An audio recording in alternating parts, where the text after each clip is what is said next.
Yo, guys, I think it genuinely might be over for me, bro.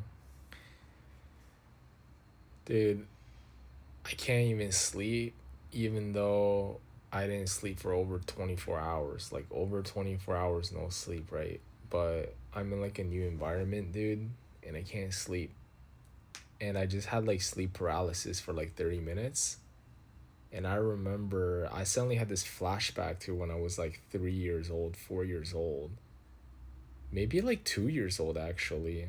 Maybe 3 years old. I'm not sure exactly, but um, I remember like I used to live in the city, bro, and this was like back in China, right? And when SARS was a thing, I don't know if you guys know, like the first fucking COVID or some shit. I was sent.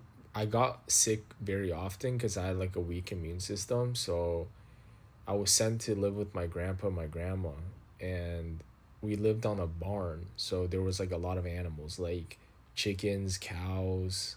There was like bunnies, and I remember one of my best friends there was actually like this girl who was like maybe a year or two older than me, and all we did was run in the field, and we used to like dig holes in the ground. She had like a brother too, but her brother like was in first grade at the time, so he didn't really hang out with us that much.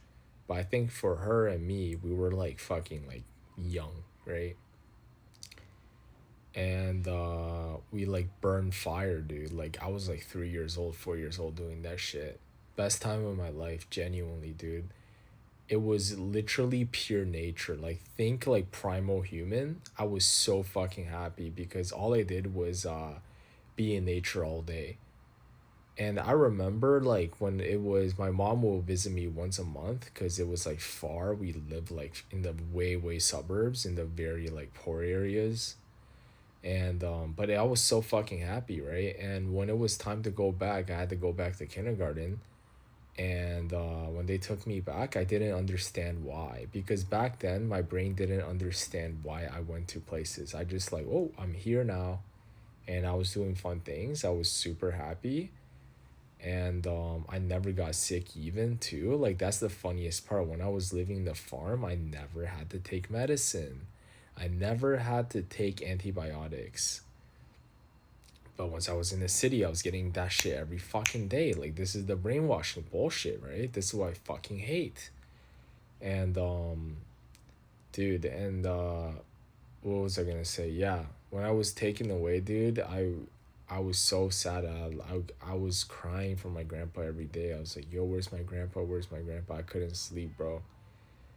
And yeah, like that was like the first time I feel like I was really felt like I felt like, that, I could be with someone and then all of a sudden they would just disappear in my life, right? Um and later on I actually got betrayed, but that was like the first time where, I kind of realized like, wow, like sometimes no matter how hard you cry, how much you like really fucking want someone to appear, it's just not gonna happen, right? I was like 4 years old max, like 3 years old at the time, right? So I still remember this though. But yeah, I mean, I actually remember like everything in my life, to be honest. It's kind of crazy, but sometimes I don't want to talk about certain things because I wish it didn't happen, but I remember it exactly how it transpired. Like it's pretty fucking bad, but I rather, not talk about it because sometimes, there's some things that rather not say, right? But yeah, dude, I was just like, dude, I'm too fucking emotional, bro. Like, it's just like who I am and shit. I try to pretend to not be, but in reality, I am, man. You know, I'm way too nostalgic. I'm way too much of a nostalgic selling shit. But yeah, it's brutal, dude. So it might be over for me. It might be over.